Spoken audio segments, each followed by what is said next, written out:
Welcome to the Recruitment Rollercoaster podcast. My name is Hisham Azuz. Today I'm in London.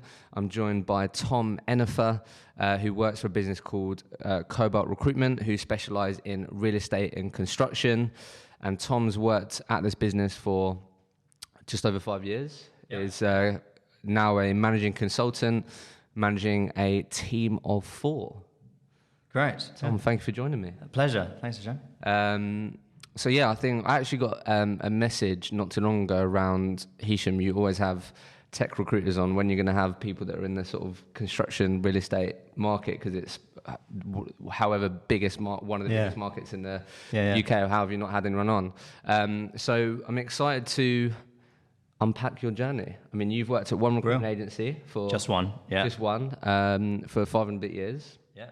And just to sort of frame it up before we dive into sort of your story, has it been the typical route of joined it as a trainee or consultant and then sort of climb the ranks gradually? Yeah, totally like that. Joined on a grad scheme. Yeah. It was a pretty long grad scheme. It was 12 weeks. Okay. But it was good. You basically spent 2 weeks on each of our desks. And at the end of it was 5 or 6 desks. At the end of it, you pick the one you gravitated towards most, and they kind of pick you too. And it ends up working quite well because you don't want to have, a round peg in a square hole. Yeah, that's really interesting. We don't quite do it like that anymore, just because 3 months is a long time before you start billing, you know what I mean? Yeah. Which is fair enough. But it worked well for me because I genuinely couldn't decide between different areas. And I'll be honest, I knew nothing about real estate. Yeah. So it gave me a good bit of insight. Yeah. So how, as I was saying before, where I always like to start, how did you end up on a grad scheme at Cobalt as a recruiter? Because I'm sure you didn't, that wasn't the plan when you went to uni, right? Yeah, no. So at uni, I did philosophy. Wow.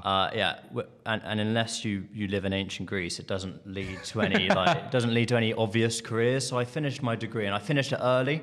I finished it my third year in March because it was all coursework, and I just banged out the coursework all at once. So I had like 3 months of spare time before graduating. Where did you go uni? Brooks. Okay. Also Brooks. Okay. Yeah.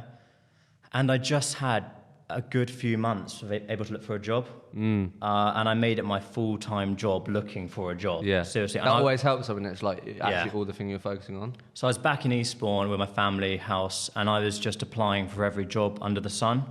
Like in the same half hour, I'd applied to be a web designer and then a lawyer. Like I was applying for everything. I was on like page 18 of Indeed.com, and I had like 11 different types of covering letters I was using. Oh, wow. I'd made it a full-time job. I was like, I couldn't stand the thought of graduating and then having like nothing. That would be like unthinkable. So I was applying for everything, and when you apply for everything, you come across recruitment a lot. There's just a lot of jobs in recruitment. And I was trying to find a job in Eastbourne to begin with, because I like the idea. Not much opportunity there. No, honestly, nothing. Like you either a solicitor or there's not much. Like I was applying for jobs at Eastbourne Council. Oh my God. It was been so boring. But I thought it was amazing. It was like, you're going to pay you 12k and you're going to like do our minutes at the meeting and stuff. And I was looking at that and thinking that would be quality. Honestly, I just didn't know any different. I'd applying to be like a web designer, like I said before, knowing nothing about it, obviously not getting the job. And then I broadened it to Brighton. Yeah. Because you're from Eastbourne, right? And Brighton opens up a lot of opportunities. It's like Eastbourne on steroids. Yeah. You know what I mean? And there was a lot more going on in Brighton. And then I got some interviews, and I started interviewing in recruitment firms. Not getting the jobs, because I wasn't interviewing very, very well. Yeah. Like I wasn't good at the questions, and some of the questions are pretty stupid, actually. Did you interview at Cobalt in Brighton? No. I did. I got an interview. Well, when I was applying for recruitment jobs, I applied for Cobalt. Yeah, in Brighton. What? Yeah. And you got an interview? Yeah, I had a phone interview. I can't remember the chap's name. Someone called Ollie? Yeah, Ollie. Yeah. He actually helped me out a lot. Because when I was interviewing, it was a phone interview, and he was like, "Look, I do really like your energy, mate, but you're just speaking way too quickly." And like, that really helped me, because I was like, right, I need to just relax. I still struggle with that. That's good advice, isn't it? So you ended up interviewing at a number of Brighton recruitment firms. and London, because it started getting to like May. Really? And I was like, I need to get a job next month. Yeah, because my parents are really supportive, but they weren't just going to start bankrolling me to live in their house. So I was like, I need to get a job next month. I wouldn't want that though, personally, either, would you? No, it's good. It's good. So I applied for Cobalt in Brighton, and they interviewed me in the London office. The rationale being that I'd do like a grad scheme there, and then I might relocate to Brighton. Yeah. But then as I started at Cobalt, and I think it was me and them, I think Chris, our MD, got me in the room like 8 weeks in and was like, Tom, we don't really want you to go to Brighton. Really? Because Brighton at that time was much more construction-led, and I'm actually more real estate, like investment. And it was like an office of 4. That office is now disbanded. We've got one really good guy in Brighton, and he comes up and he does infrastructure. But it wasn't like a huge opportunity there. And I'd already in like a few weeks fallen in love with London. Nice. So it was a bit like, you know what, I'm probably going to stay here now. Why did you pick Cobalt? Did you have other opportunities, or were they the ones that... The blunt answer is they were the only ones that offered me. Really? At the time, knowing nothing. I'm really glad I did in hindsight, but I'd be lying if I was like, there was something in the air. Like, I didn't get any other jobs. They did the best interview, though. I had other interviews, and I wasn't very good, but also they asked me questions like, if you only had £10, what would you invest in? And I was like, A, you don't need to know that at all. B, if you only have £10, you need urgent help. You shouldn't be investing that money, right? You're going to be destitute and homeless. You need to like get help with that little bit of money, like buy a lot of canned food. And I'd have to work my way through this absurd answer about what I'd do if I had a tenner. And I just don't think that way. And I came up with this horrible answer in one of the interviews about how I'd buy like tons of ice cream, put it in cool boxes, go to the beach and sell that ice cream on site to people that were really hot and thirsty at the beach. Oh, wow. Which made no sense. Which made no sense because ice cream, even cheap ice cream, is like what, like £1.20 a tub. I don't know how much these cool boxes are going to cost. There's going to have to be people helping me, so I'm operating at a loss already. You know, it wasn't going to work. Did you do any of those horrible assessment centres? No. Well, here's my point. Cobalt had one of those horrible assessment centres. Really? But I actively prefer that. Because I'd rather you get me in a room and we do a bunch of exercises that are actually designed around the job than you get me in the room and ask me a bunch of like Googled entrepreneurial questions that mean nothing about what I do with a tenner, that had nothing to do with recruitment. Cobalt, it was a full day of interviews and you could not hide. If you were bad, if you weren't made for it, they are going to find you. Found out. And we had to do like these role plays that at the time just felt really quite grueling. But then and I think it was 12 of us and they were going to hire 4 from 12. So we're in this boardroom and like Tim, the founder, is talking to us. It was really impressive. Like, we had an amazing office in Soho Square. I was kind of sold, right? They were the only people that offered me, but I was kind of sold. To be honest. I really liked it. And it was like role plays in the morning. Then we do like a written exam in like 11 o'clock. Like we're going to write adverts and they were marked. This is a okay. Yeah, I did that for one of my interviews. Write a job ad. And then in the afternoon, there'd be a role play where Chris, our MD, would sit us in a room and be like, look, guys, what's the worst job you ever had? And I used to work at the Grand Hotel in Eastbourne. Oh, okay, nice. And he was quite cruel. He was like, okay, Tom, sell me that job, knowing I hated it. And I'd have to find a way to sell it. And I still think that's the best thing I've ever done, managing to sell that job to Chris. I don't think I've ever engineered an answer better than that. I somehow managed to make it sound like not only was that job good and good for me to get into recruitment, but that it was like a non-brainer. Like, if you're not working at this hotel and you want to go into recruitment, you need to go to the hotel first. Like, you know, it's a no-brainer. And I managed to do it, and then they offered me, and literally ever since then, I've just not even thought about it. Like, I've literally, you say 5 years, and it's mental because that's a long old time, mate. Particularly in recruitment, isn't it? Yeah. One in recruitment and also at one firm. Yeah, I think that's really interesting. I think we spoke about this at the live event. Sort of, I did a bit of a sort of competition early on in the event. It was like, what do people think the sort of average tenure is for a recruitment consultant in a business? Right. Yeah. And it was, I always forget a bit. It was like 14 or 16 months, something like that. Serious. That isn't sort of 14 or 16 months in the industry. That was like in one company, if that makes sense, rather than 14 or 16 months in recruitment. Do you get what I mean? So same industry, but you're moving. Yeah. So you're like moving sideways diagonally. Or however moving. So to be in one recruitment business for 5+ years, like that's a really great thing, basically. Yeah. In a nutshell, right? So it is, yeah. So what I'm really keen to do, mate, is really sort of break down the last sort of 5 or so years. So let's start with the first 12 months. Always like to speak to people a bit about this. So obviously, 90 of those days was the sort of grad scheme. So you was working in different markets and doing different things. So how were the sort of first 12 months overall? They were really good. Really? Actually. Yeah, they were really good. In September, I joined my current team full time. It's called the General Practice Team. We just do surveyors and investment and asset managers, basically those that buy and sell buildings. And once I started on that team, it just started really clicking. Really? Yeah. It was a good start. I'd be lying if I told you it was like this grind for a year. I had a good bit of success at the start. Really? Because I think I came into a pretty good market in 2014. A lot of the messaging at the time was it's 2014, it's kind of post-credit crunch, Yeah. and we're on a bit of a bounce. And So people were spending money. spending money, and I'll be real with you, I was in the team that had always had the most success historically. Like when Cobalt formed, it was a team it formed from. So I had a lot on my side, and So you had a lot of legacy clients. yeah, a lot of warm clients. I had to BD a lot for sure, but I'd be lying if I told you it was like this completely ice cold desk. I had great managers and I had a lot of support, and it just felt like the market was on my side. I wasn't like fighting against the current. Nice. And I empathise with people that started in 2017 was a tough year. The latter portion of last year was tough. There's good things about starting when it's tough, like habits you learn. I think when you have to learn fast and quick, for me, it clicked quite quickly. Really? I had a good 12 months, yeah. When you say clicked, what do you mean? Just it made sense. When I came to Cobalt, I was fortunate. I'd worked like odd jobs, so I worked in Tesco during my gap year. And I was contracted for 12 hours, but I worked much more. And I worked at the Grand Hotel for like 2 summers for 3 months during uni, so 6 months total. And I knew the value of doing a good shift.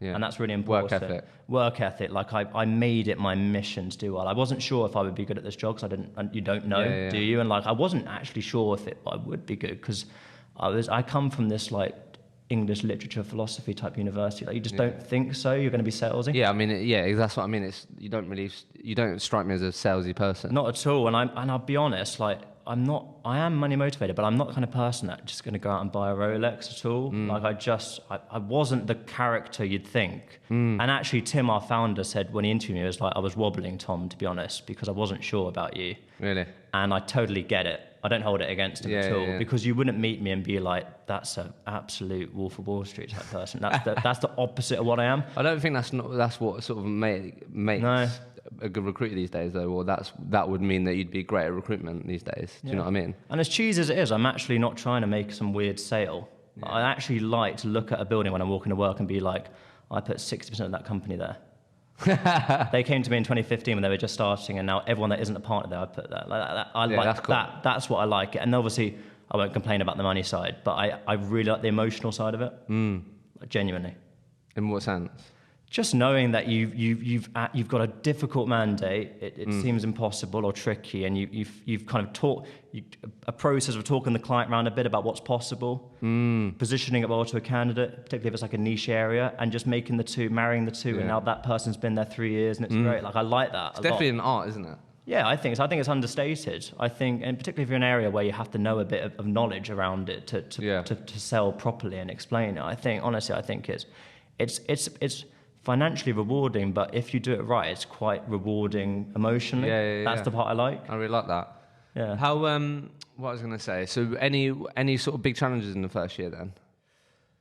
That come to mind. Challenges. Anything that you struggled with? Like, did you start billing quite quickly then? Yeah, I did. Really? And is it always perm? Perm, yeah. And I've had slower years since, but like the first year. Do you remember what you did?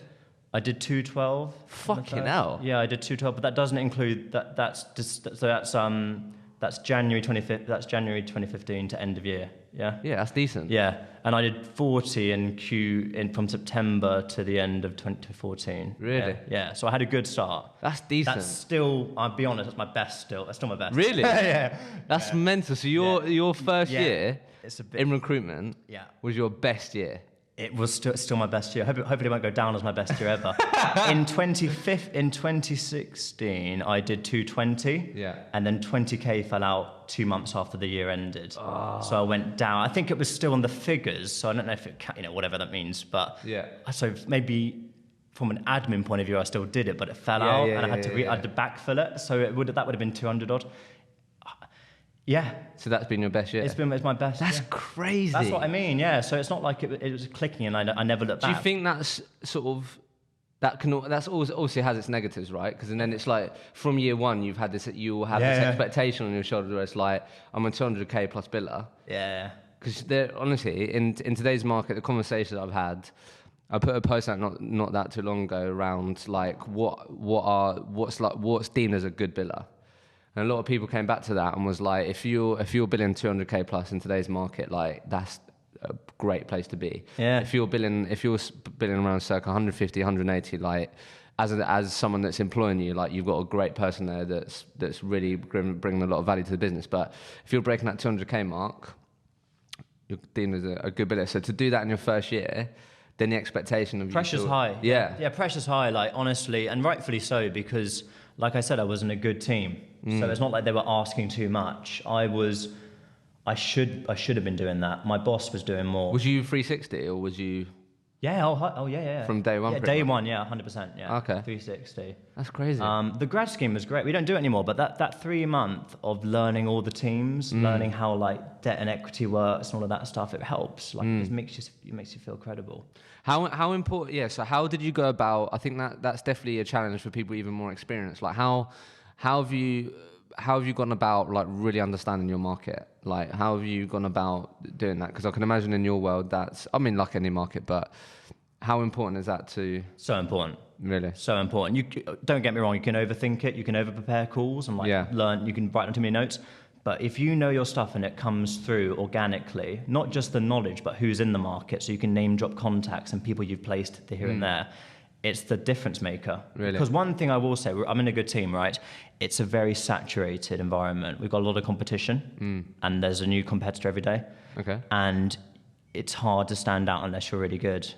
Because everyone knows it's a good market. When it's a good market, it's not a secret, so people are going to try and get into that market. Yeah. So it's really good. When I got the job at Cobalt, I knew I had it like 1st of June. Started 23rd of June, and it's a bit weird, I know, but I actually spent those 3 weeks learning about real estate in depth. That's not weird. Yeah, good. So more people should do that. Yeah, I'm glad you said that. So I came into work, I knew nothing about real estate when I interviewed, and to the point where they were like, do you know anything? I'm not going to lie, guys. I had a really direct approach to interviews, I'll be completely honest. Yeah. That's why I wasn't getting jobs, because I'd be like, I don't know what to do with a tenner, you know what I mean? And I don't know anything about property, and I don't really know why I'm here. I'm here because I was on page 13 of Indeed.com, and I've applied for the other pages, now I'm here. So I have a real straightforward approach, so I just tell it how it is. But when I actually got the job and I knew, I was like, I've just got to make this work now. I'm either going to make it work or be like a... So you really focused and just put... Yeah. I was like, I'm going to make this my mission to make this work. Really? Yeah. So just quickly, just to round that off, I think, where did you start? Like, where did you start to know more about the market that you were going to recruit for? Was it just a simple Google job, start learning, looking at job titles, what did they do? Yeah. Just get some real core knowledge. Yeah, really cool. How has that helped? How has that actually helped you, and why should people do that if they haven't or don't do that? Yeah, well, in a really basic sense, you just get the breadth of what industry you're in. So I think it helps you contextualize what you're doing. I know that if I'm recruiting for an asset manager, I knew coming into Cobalt, not as much as I do now, but I kind of knew where they fit in the pyramid of roles. So if I have that role on, I know whether I'm being sincere in how I'm positioning it or not. Yeah. And there's nothing worse than someone who has a blatantly bad role. No offense. I mean, there are bad roles out there, aren't there? And I can overhear them trying to make out as like this brilliant role. Yeah. Much better to say, look, let's be honest, this is a stepping stone role. I'll be real with you. It's a stepping stone role. But I reckon, and I believe this, it can get you here if you stick it out for 2 years and do a good job. Then make out that this role is going to be like the be all and end all. That's not how it works. And I just like to hear people be honest, and knowing about my industry coming into it let me feel like I was confident and honest. Because actual confidence comes a lot later. Yeah. It's like a fake it till you make it type thing. Yeah. So you got to talk like you know what you're saying a bit sooner than you will know. Yeah. Like fully know. Yeah, you got to just take some chances. And I say to people a lot, like, you're trying to be too perfect. You're trying to you're making all these notes about this client, but if you just give them a call, tell them how it is and be honest and show a bit of knowledge, then that counts for more. It will feel like a more human interaction. And I even go further. I say, why don't you give yourself permission to make a bad call? let your first call be bad, but just get on the phone, get a bit of momentum, and then it will come. But you can spend too long trying to get it all. So I'm not advocating for people to spend weeks on it. I spent 3 weeks, then I learned in the job a lot by calling. That's the best way of learning. Yeah. But I didn't like coming in totally blind, so I spent energy getting it right. Yeah. I think also it's come up quite a lot, but to have the sort of humility and to communicate the humility to the people that you're speaking to say, look, Can you just explain that bit again? Because I don't quite. And people like that, right? And that's come up quite a lot. People love that. And actually, I'm lucky because recruitment and real estate, where we recruit into it, is a very people industry. People, frankly, love to talk about themselves. Exactly. So I actually say to people a lot, like just like you just said, yes, tell them where your knowledge ends and begins, and just let them talk about their lives. Most people love it. The best part is the people that love doing it are the ones that are most senior. Like a person that's been in the market for 20 years, because they're probably working from home, they're probably with their kids anyway, and it's like they can just have a good chat with you and you learn from them. And the biggest shock was that people just actually like to speak to you. You know, some people don't, that's definitely not everyone, but some people do, and that's when you actually learn. As much as you might go on your computer and read the theory, that's when you're going to learn. So doing those sort of figures early on, was you around big billers? Like, was you around many people that were doing more than that? Yeah. Really? The most important part is my boss was doing more than that. Really? And I still think to be a really good boss, and it's hard, don't get me wrong, you've got to lead from the front. Yeah. Because if I'm going to listen to you and trust you, you need to be a big biller, right? Because otherwise it's a tricky scenario. And I feel that burden a lot now that I manage. I need to be up there with I need to be in the top 5. I need to be billing well, because they're going to trust you and learn faster from you if you have that quality. Yeah. So I was lucky. It builds that credibility, doesn't it, when you're giving me advice? And I definitely got into a team with that culture where my boss billed really well, and her boss, the head of the team, was billing outstandingly well. And it just felt like there wasn't an excuse. What sort of figures were they billing, roughly? Yeah, so I think, the lady who managed me, like 250, if not more. I remember actually when I joined her team in September, my Q4 was 40, her Q4 was 100. Wow. And that amazed me, like doing a 100K quarter is just incredible. And then the head of the team, I think he was literally like a 350, 400K biller. How much of an impact do you think that had? Because I think this has come up a lot, and I think, like, again, you may not be aware of this because obviously you've been in the same business, but I think, thinking about it, how much of an impact do you think it had that being around those people, seeing those sort of numbers, that made it realistic and achievable from the get? It's absolutely huge. Yeah. Because 212, it didn't feel unachievable ever in that year. No one was like, take it easy, you're 6 months in. It actually kind of felt like you need, make hay while the sun shines. I got told a lot, like, this isn't normal, we're in a good market right now, and you really ought to be at that level. And I was around people, so I think, I was the head of the team, then my boss, then me. We would have been for a couple of years, would have been the top 3 billers. In that team, at least. In the company, there were some other people. But generally speaking, at Cobalt, if you're doing kind of 200, you're doing really well. And it sounds like that's roughly that's about right. I think it was just interesting that there'll be a lot of people listening that there may not be anyone in their office doing 200K. And it's because it's come up a couple of times where if you're not around people doing those sorts of figures, then that's just, and you're like constantly, for the last 3 years, you bill 150, 180, it's like, nah, 200K, I just can't do it. But when you're then, but obviously you've been straight in there, and you've been around people that... Here's the standard. Do you know what I mean? Yeah. So I think that must have definitely, may or may not have realised a bit. It's like now, why would that not be realistic when there's people around me doing more? Do you know what I mean? Yeah, it was great, honestly. Like I said, the team was great. Okay, so year 2, was you very much just obviously still billing at that point, right? Well, in year 2, I start managing. Really? Yeah, so... Did you want to manage? No, what happened is the head of the team, head of, he left. Okay. He left like late summer, early winter, which created a small vacuum in the team. Yeah. Where my boss stepped up to be the head of, and then suddenly, and she was taking over some stuff, suddenly we had a few people that weren't being managed. And I picked up one of those to manage. Just one person? Yeah, in September, maybe. Okay. And ever since I've been managing, and very quickly I had a second person, and a third, and a fourth. So how long have you been managing 4 people?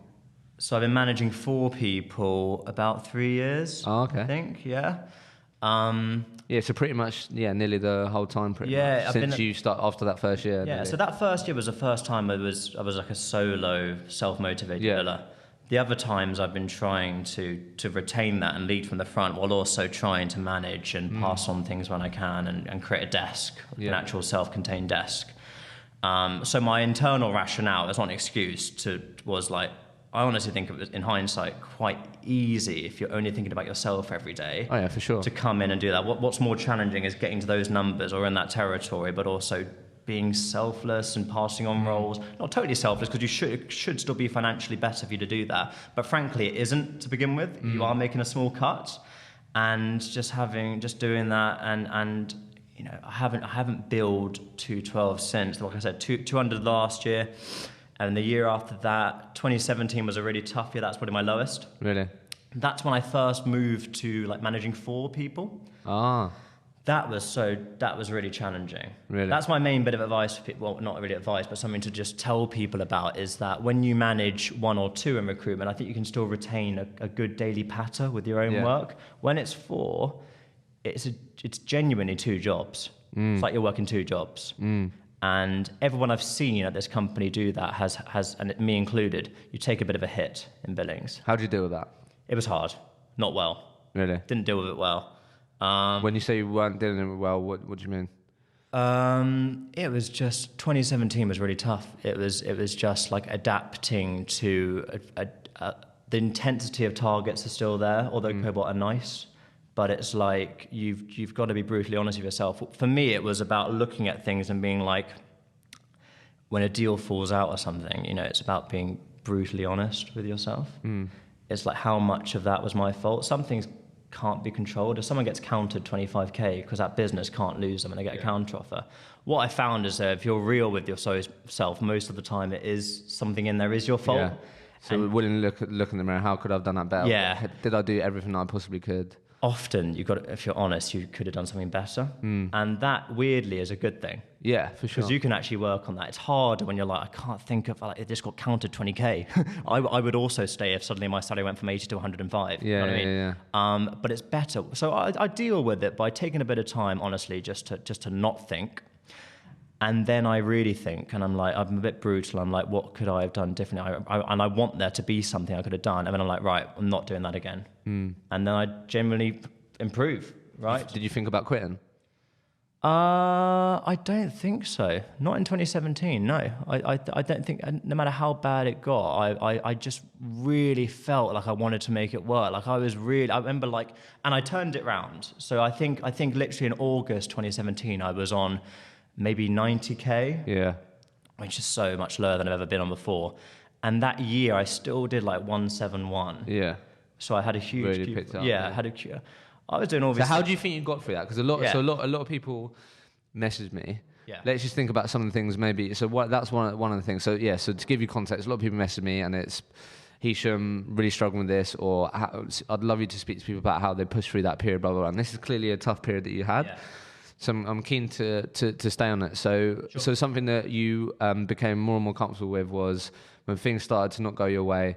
Right, Tom, what could I have done better? Self-reflection. Yeah. So that's something that you definitely did. But when you was in, you said August. So you was in August. Yeah. August, 90k. Okay, right. So if I don't pick this up, like, what were some of the things that you think you started to do, or you made part of your daily patterns, or whatever that enabled you to shift it? I did something a little bit mental. I actually did this thing where I pretended like I was in a documentary and there was a camera crew following me. And it was like, can this guy save his year? That was a documentary. Really? And I was like, what would I do if I was like part of a TV show where I had to make it work and I was being scrutinized? Well, you visualize this? Yeah, like what would you do? Like you see these things all the time, like these documentaries where someone's in like a really adverse situation and you follow them as they turn it around. And I was like, if I put myself in that context, imagine if I was being scrutinized by like dozens of people, watching my every word, and it was like, watch my every action, listen to my every word, and it was like, here's the journey to turn it around. And I actually pretended I was on like that kind of thing. Yeah. And it forced me to be like, is what I'm currently doing, if I'm doing what I'm doing now, would I actually be proud of it if I had like a crew following me around? Like, am I actually right now just wasting time and energy on a role I know I can't fill? And I just started holding myself to this standard where I was like, I'm going to turn this around, raise my games, like in this really mental way. But where did that come from? I heard it, I think it was on the Joe Rogan podcast even. Really? Like he made this comment about, he was talking to this fitness guy about how he did it, and he was just like, yeah, I just put myself in a scenario where it was like everything I do has to be towards this one goal. Okay, yeah. Everything I do is towards this one goal, and if it isn't, how would I feel if I was actually in a scenario where I'm being scrutinized for it? Because it's quite easy to get away with things in recruitment, honestly. Yeah. Even if you're in an environment where you're hard pinned on stats, you can really comfortably, if you don't want to be successful, you can comfortably just take shortcuts. And I was not interested. Like, how can I make it so I turn this around?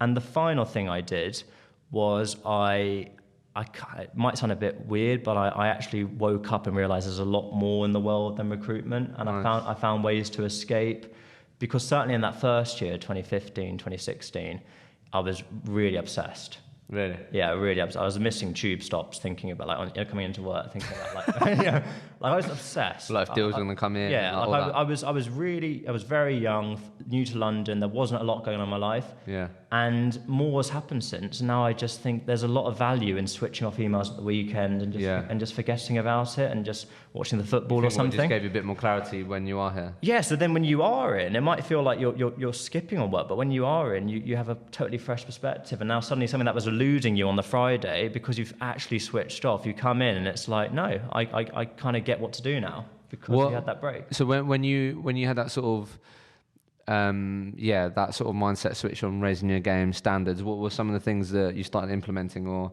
some of the things that you started to realize you're like, wow, I could definitely do that better, or you made some sort of tweaks or changes that had a good impact? I had this problem in 2017 where I had like 390 interviews, like first interviews, which was really high.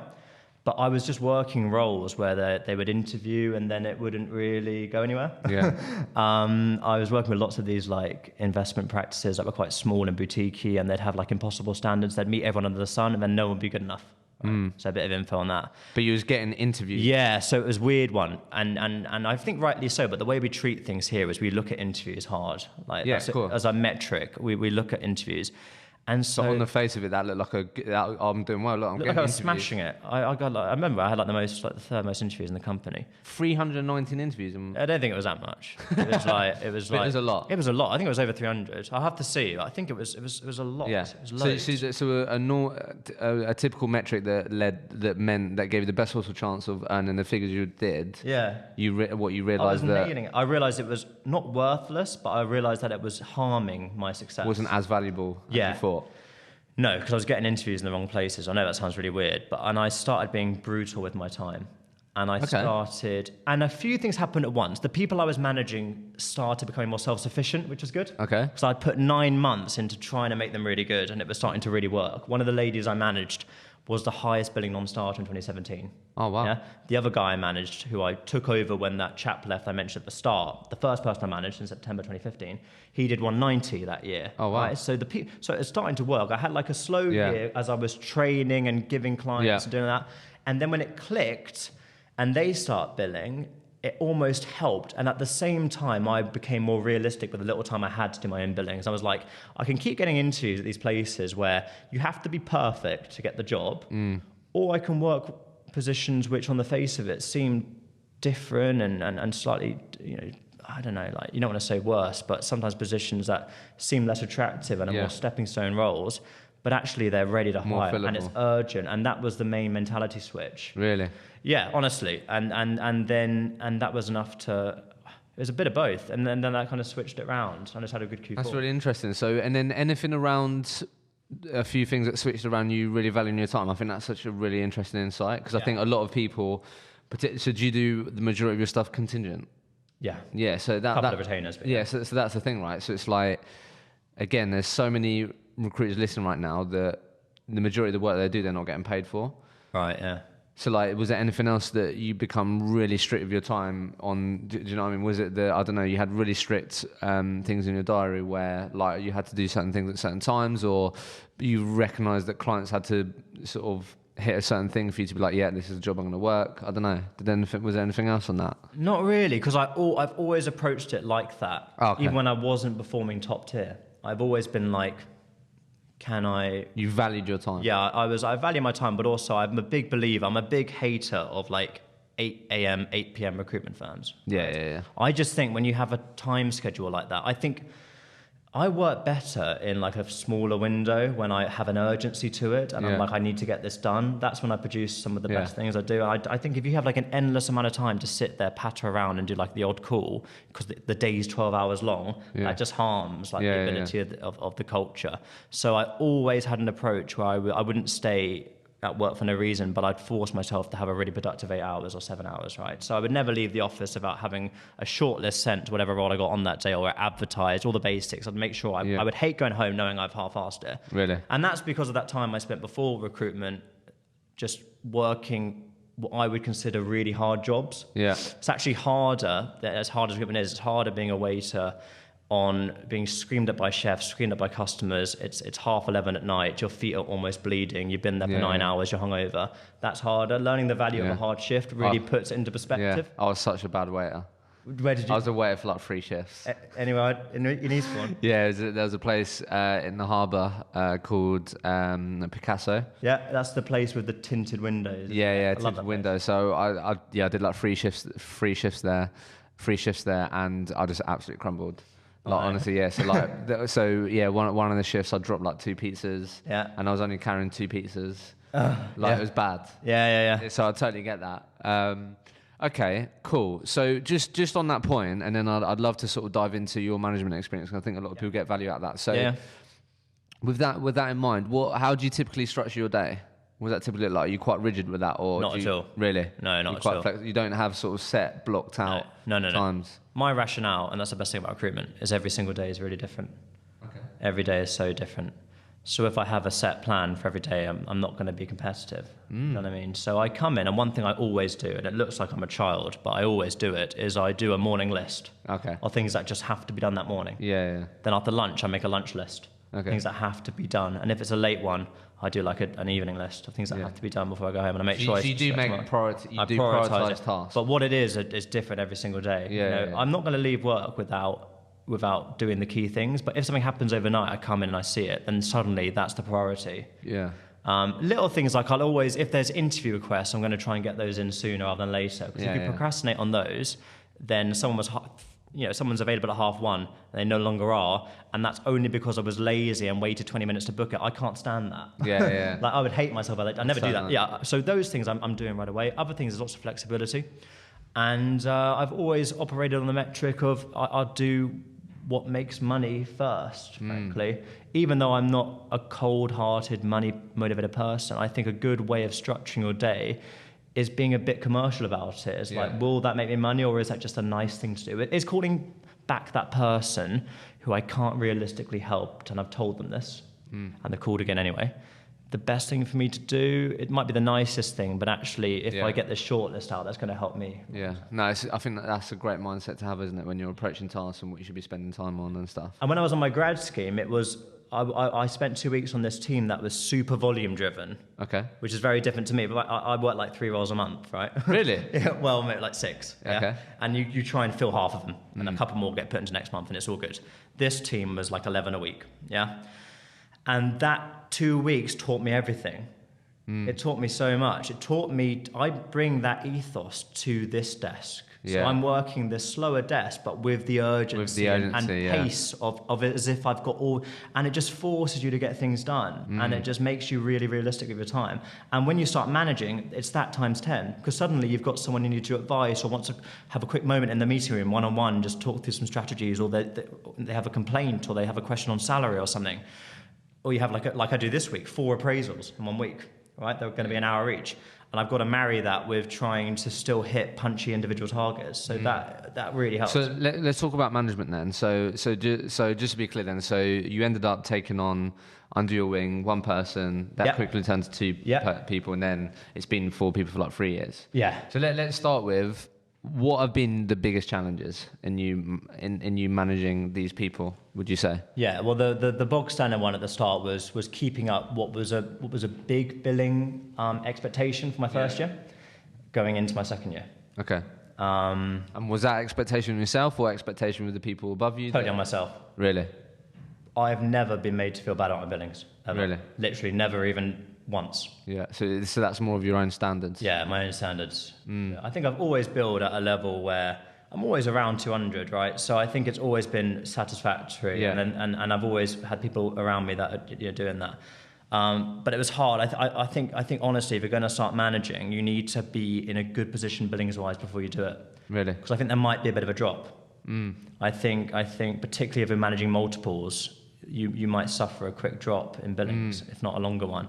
And if that starting point is 200 to 170, it's better than 150 to 130. Yeah. So that was a big one. So your advice would be, if you're in the process of managing more people, have a real look hard at yourself and like, how good is my desk right now? Have I got some good relationships that are gonna definitely be fruitful? Frankly, make sure you're roughly speaking a 200k-esque, maybe 180, 190 level biller, because you need to be at a level where if you have a bit of a drop, which like I say is natural, you're still able to be in a decent position and make money for yourself. Also, because when you have someone join your team, in a perfect world, you give them a few easy warm roles to get their confidence up while they graft new clients. So you have a bit, because you're warm enough to give them a few things. It's that combination. So you have to do a service to the people that come and join you, and also look at your own billings. So that's tricky. So that was a hard part of management. That was one of the challenges. I mean, I've always been lucky with managing, I think, good, hard-working people. So I've never had to deal with like really difficult situations. Yeah, like someone that I just think, what are you doing it? Never had that chat. I think we recruit fairly well. Was there anything that's come? You were just saying there where you might be pulled aside or whatever. Have you had that's come up a few times where a couple of people realised that they were getting pulled aside for things that they probably could have worked out themselves? So it came up with a bit of a system where you was like, look, guys, if you need to speak to me, you can, but unless it's like urgent, talk to me in this sort of window. I don't know. Have you come up with anything or? I don't like the window idea. Okay. I know people do that. Yeah. My rationale is like, I hate the idea of someone sitting there simmering on something and not doing it because until they're too 10 a.m. I hate that. No, just ask. But did you find that a challenge though, that you was always? Oh yeah. It's challenging, but it worked because these people ended up being big billers.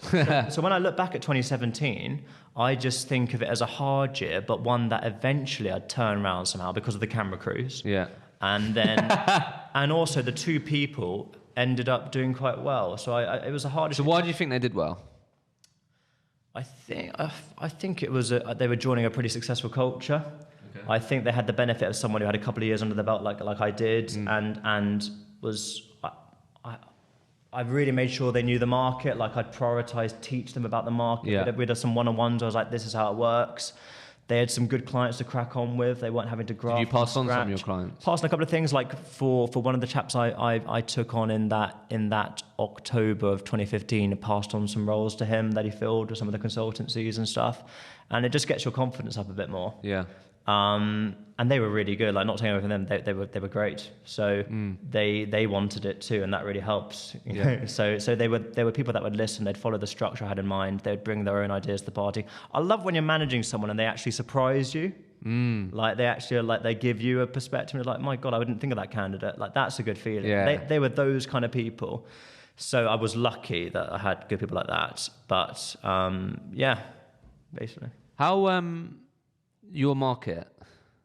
Like it's just interesting because I think, as I said at the beginning, like from your experience, I know obviously you haven't been in any other markets, but like how has it been a really fruitful market, the sort of real estate and construction? Yeah, I think it's been a weird one. It has been on the whole, but you really feel it in this market when there's a blip. Yeah. Because I think it's one of those things where if you're going to buy a property and it's £400 million, and you're unsure, 9 times out of 10 you might prolong that purchase and just do it a bit later because it's such a risk. A tenanted building where any of the tenants can go into administration and that's a suffering point in the recession, or the building could tank in value, or you've begun a development, you're halfway through a development that has to finish and the market's tanked. So now the price you had in mind isn't going to work. There's so much risk attached. It's one of the riskier sectors. And we really feel it because like you're not going to grow your team in an environment where you're sitting on your hands waiting to do a deal. How can you can't really objection handle that, can you?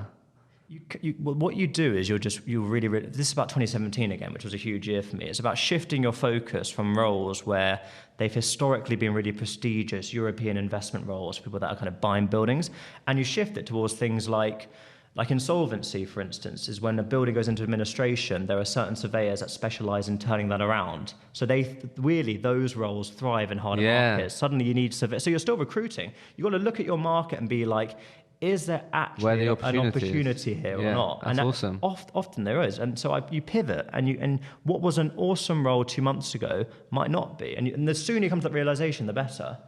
I came to that realization in later than I would have hoped, but in enough time to turn things around. And that's really interesting. I think that's the sort of mindset piece, isn't it? It's like you could have sat there and gone, it's Brexit, it's this, and not taken any accountability. Yeah. And you was willing there to go, right, okay, well, what people are getting the opportunities out of this environment and this market. Yeah. Well, once again, what was deceptive is that they're happy to interview, right? Yeah. So these investment firms happy to interview. But unless someone's when push comes to shove, they're going to be like, you know what, you might actually just hold back and wait. It's no good if you're a recruiter. So I think we were speaking a bit about it briefly before we started, but what I'd love to get your thoughts on, because we sort of touched on it, but resilience. Yeah. It's important in recruitment, isn't it? Yeah, it's hard. How have you personally gone about cultivating that? Because you're someone that's had to cultivate that in your team as well as a manager. So how have you cultivated that in sort of yourself and your team? Yeah, okay, well part one of it is when you have a setback, and you'll have lots, is being brutally honest with yourself, first and foremost, about what happened and why it happened. And there will be times when when you talk to people about people and you're trying to place people with people are chaotic. Yeah. So all it takes is for one of the people in the equation to just have a complete change of heart, or for their partner to, and then they've told them to change their mind, and it can fall apart no matter your best intentions. Yeah. But like I said to you earlier, actually though, a lot of the times when it goes wrong, you could have improved, you could have done something, you could have maybe met them after the second interview because you sensed a wobble in their voice, you could have asked them again that point. And the sooner you come to the realization that actually I can tweak that, the better. That's one thing, right? How did you get your team to take responsibility there? Because that isn't a typical thing that not everyone's willing to be accountable. Yeah, but I was really lucky, because I don't feel like I'm having to force people to do this. Really? Yeah, I never feel like I'm telling people, like they're looking at me like an alien. Like I've had really good people that were like, when I say this, they're like, because it's a better feeling knowing you can change it. Like the hardest thing I've had to do as a manager was actually this year already, where we've had someone in the Parisian market, and the Paris market just isn't working. And you can't look at it and be like, you change this approach, you change this. You can't really do that because we're external to it. It's across the sea, all of those things.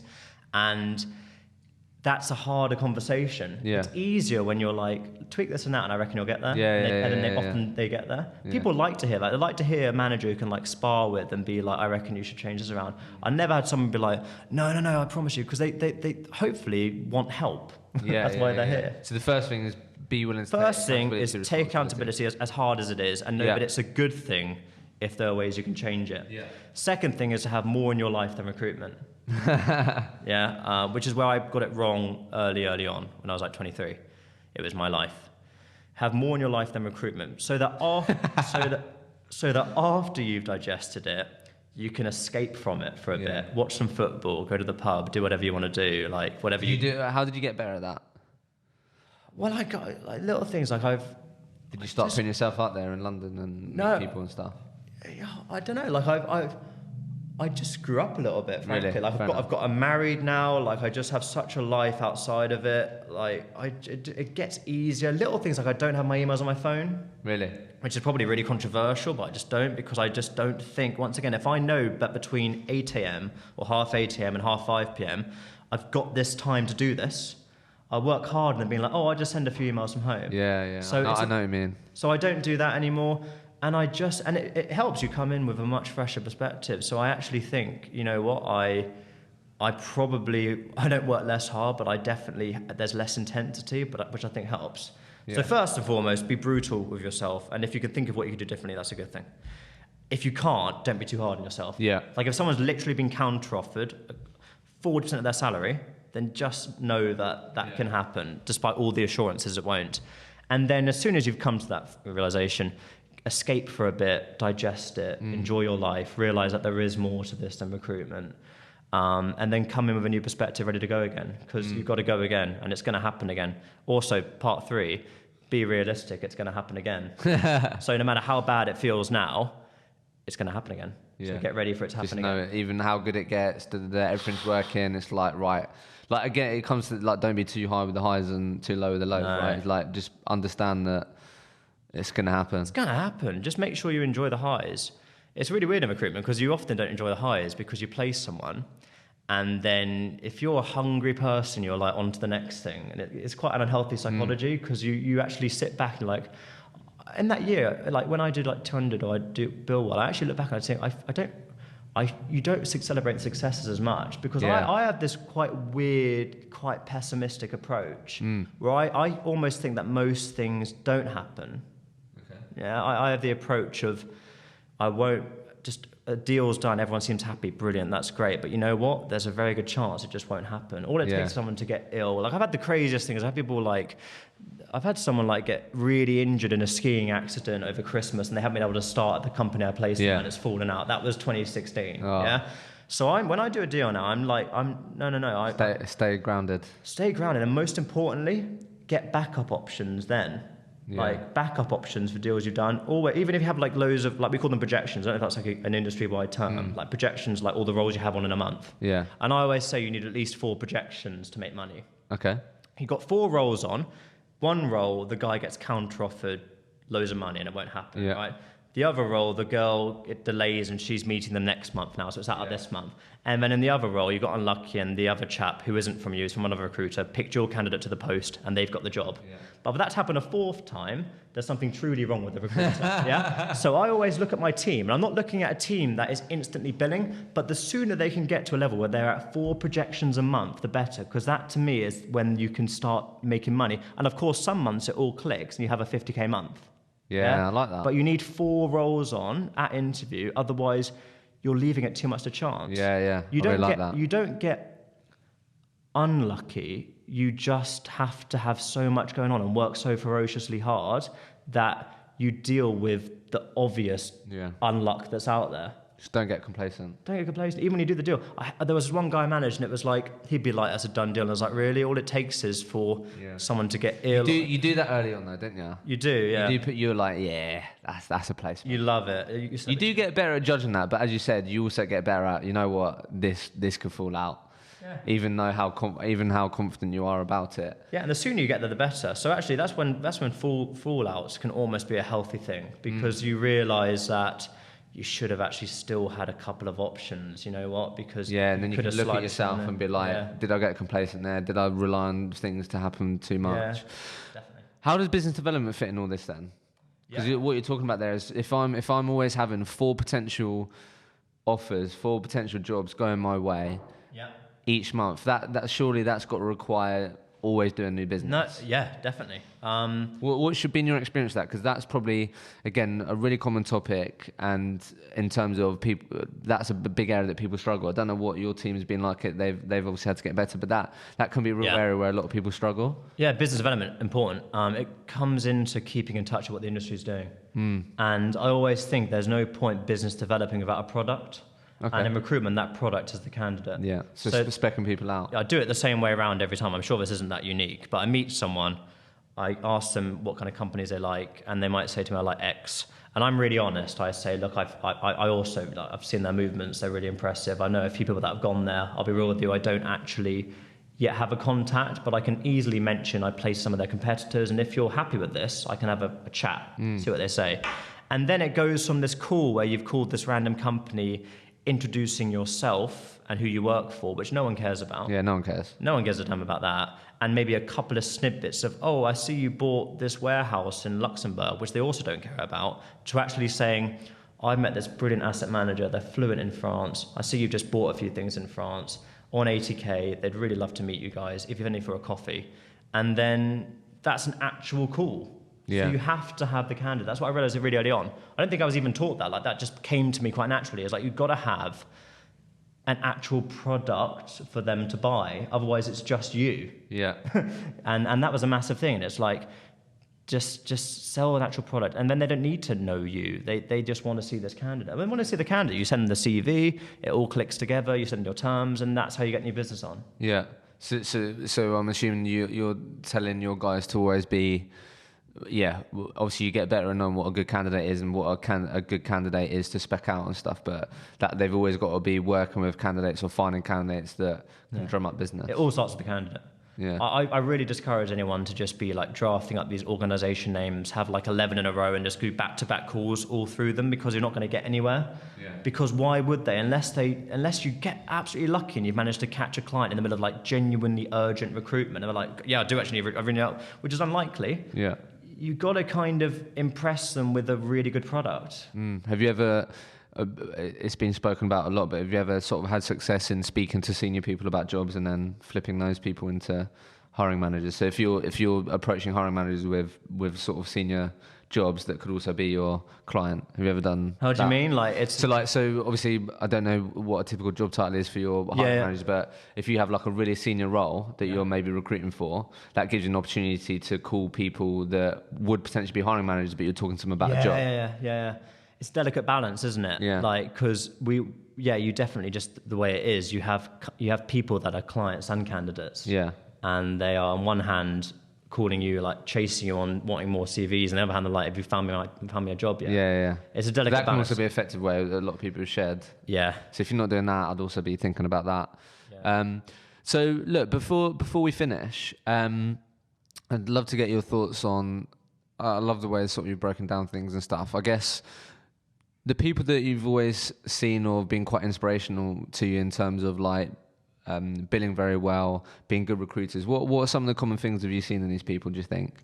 If we were to think about that, what are some of the common traits that you see in the people that you've always sort of thought, you know what, they're really leading by example? Yeah.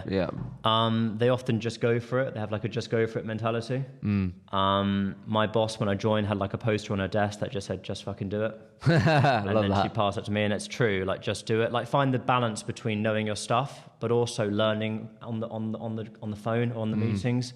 So I found that the attitude of just doing it, giving yourself a mission to maybe make a bad call, and then a few good ones is good. Really granular things, like make sure you actually meet the clients. Like, don't just let yourself have a phone call. Find a good reason to meet them, and often that's just saying, look, I'm literally 5 minutes away. It doesn't have to be like an hour in the boardroom. Just see me for 20 minutes. Let me see your culture firsthand, and I will do a better job. Yeah. So meet people. The people I know that are the most successful, they genuinely pride themselves in being a part of their market. They're not a recruiter and they're looking in at this market.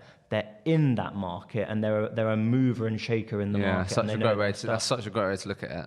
And that's the difference in mentality. You're in real estate. That's the thing. You have to think of it, because if you don't, you're never going to have you're always going to feel like you're intruding on real estate by calling these people. No, you're in real estate and they need you. Yeah, and I think part of that is know the value that you bring when you're in that. You're not Vodafone calling them about their contract. Sometimes you're offering this person the difference between a move that can change their lives and stagnating where they are. And if you don't believe it, you don't sound like that, how are they going to believe it? You've got to really believe that you're worthwhile. And like I said earlier, that doesn't mean being deluded and working on a role that obviously is a stepping stone role and upselling it. That's just the way to be confident in that scenario is saying, I know this isn't what you want to do long term because I know you. Yeah. So I'm not going to lie.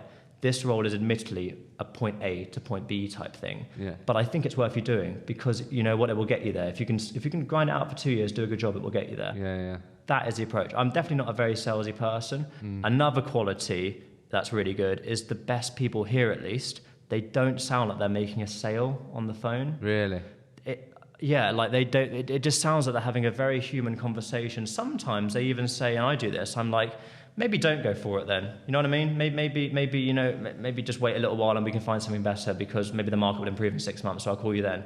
And then the candidate's either like, oh crap, no, I don't want to wait 6 months, I will go for it. Or they'll be like, fine, fair enough. And they remember that you're the one person that didn't force them into an interview. And that's powerful, because then when in the future you do actually lay your ground down, you're like, no, I think you're making a mistake here.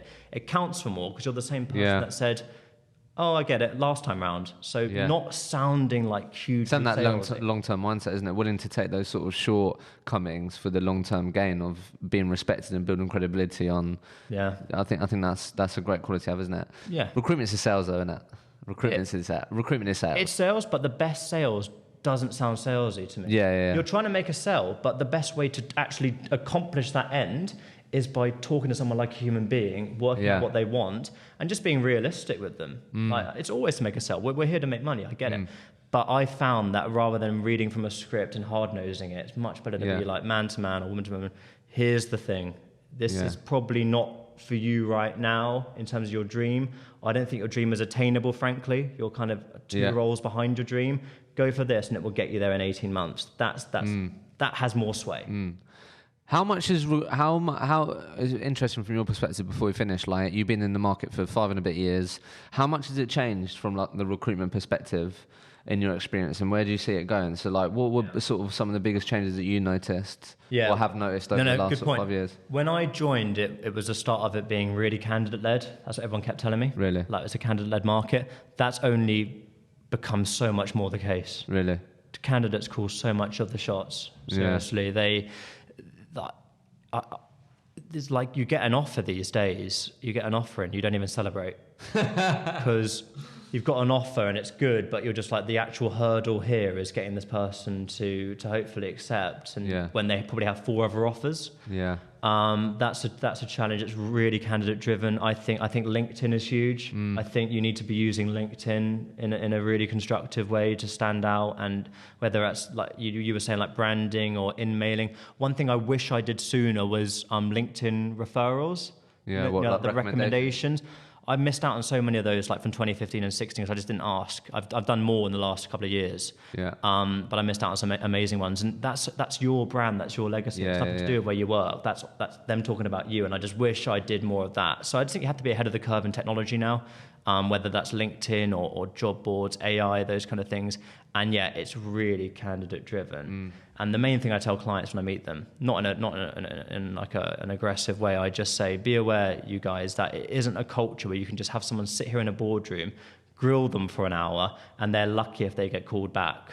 You've got to actually communicate the strengths of your culture and get them on board. It has to be both ways. And it has to be both ways. And how do you see it the next 5 years? Anything that... How do you see it sort of evolving? I see a lot more. I see more players joining it. I think like Amazon and Google. I think recruitment is quite an immature industry in terms of there's only a few massive conglomerates in it. There's not loads, and I think that will change. I think it's a very profitable business model. I think places like Amazon and Google and stuff are going to see that. We're going to get even more saturation, more tech companies. The line between like recruitment and AI and like automated job board recruitment, they're going to blur a lot, and I can just see things becoming more automated, and I think that will actually be quite harmful. But I think a lot of things are going to become more automated, and I just think that the role of a recruitment company is going to be a really interesting thing, because what we can give you is a more human dialogue than you get by working with an Amazon or a Google on their job boards. But you've got to stay ahead though, because if you're able to, if Amazon just have a monopoly over all of the job boards and they're getting all of the cool things first, you've got to be competitive. You've got to find a way to have your own AI and stuff. Like I think all the tech element is huge. It's going to be interesting. The next 5 years are going to be really, and I think it will come down to who can be the most technologically progressive while also retaining that human element. I think it's both. You're not a robot. It's marrying the two. It's marrying the two. I couldn't agree more. I think if you're someone that can be absolutely brilliant at delivering on the human element, building relationships, being an advisor, the human element, if you can really do that really well, I think that's also where a lot of people are now not given as much time, because they think, I'll just email them or I'll just send them a message on LinkedIn or whatever. Do you get what I mean? So I think people are also prone to forgetting that, well, actually, it would actually be worth the faith. Do you know what I mean? So I think that's also really interesting, where actually it's sort of coming in a reverse way. You can definitely achieve a lot through online, WhatsApp or whatever, but if you sort of if you don't keep your eye on the ball on getting in front of people, building relationships on the phone, again, that's going to end up being a competitive advantage that you have. Exactly. Like I think you can hide behind it, and that's another big thing in the next 5 years. what companies are going to hide behind it and alienate people, and what ones are going to use it to enhance the face-to-face stuff and actually have it on their side. And I think hopefully Cobalt can, you know. We're going to have to, because it's going to get even more competitive, I think. So, yeah. So, look, before I ask you the last question, what is Tom excited about? What would you love to shout about? So what is on the agenda for 2020? Goodness, yeah. Well, I don't know. Going to break the 200k mark this year? Hopefully, yeah. If not more. Yeah. More. We're in a good position. It's a really encouraging January, to be honest. So you hiring for your team? We are. Yeah, we're hiring. Boss is coming back from mat leave next month. Oh, wow, nice. Yeah, so should be back. That'd be good. Give a bit of structure. Someone to bounce ideas off, that kind of thing. Awesome. So there's lots of positive things are happening. Definitely want to break 200k, obviously. Yeah, you got to do and get the team up there as well. I almost get more satisfaction from doing it as a team. I look at the team number. Yeah, I mean, like the four of us. Yeah. So just have a great year. Make hay while the sun shines. Hopefully, it will be shining. Yeah. And just crack on. Yeah. See what it holds. Honestly, nothing profound, I'm afraid. Final question. If you could communicate to every single recruiter out there, they take on your advice, it could be a word, a phrase, and they'd implement your advice tomorrow, what would you say if they was all listening? What would I say? What, like a bit of advice? Yeah, just if they would all listen, they take on your advice, what comes to mind? I want to ask you that. What would you want to say to these people? I would say, like, if you're joining recruitment like I did as a graduate, then I think it may or may not be for you, but if it isn't, be the hardest working failure in the room. That's what I thought. I was like, when I joined recruitment, I was like, this might not be for me, but if it isn't, I'll be able to look myself in the mirror and be like, I've worked my absolute arse off. Yeah, give it a real go. Exactly, give it a real go, because a lot of it is out of our hands. It's people at the end of the day, isn't it? But if you can look at yourself and be like, I gave it my absolute best, and I moved with the times, and I kept trying, that's at least something, isn't it? Yeah. That's it's really basic, but just basically just hold yourself to account and put the work in. Yeah. Tom, it's been a pleasure. Cheers, Jim. Thank you. Thanks, mate.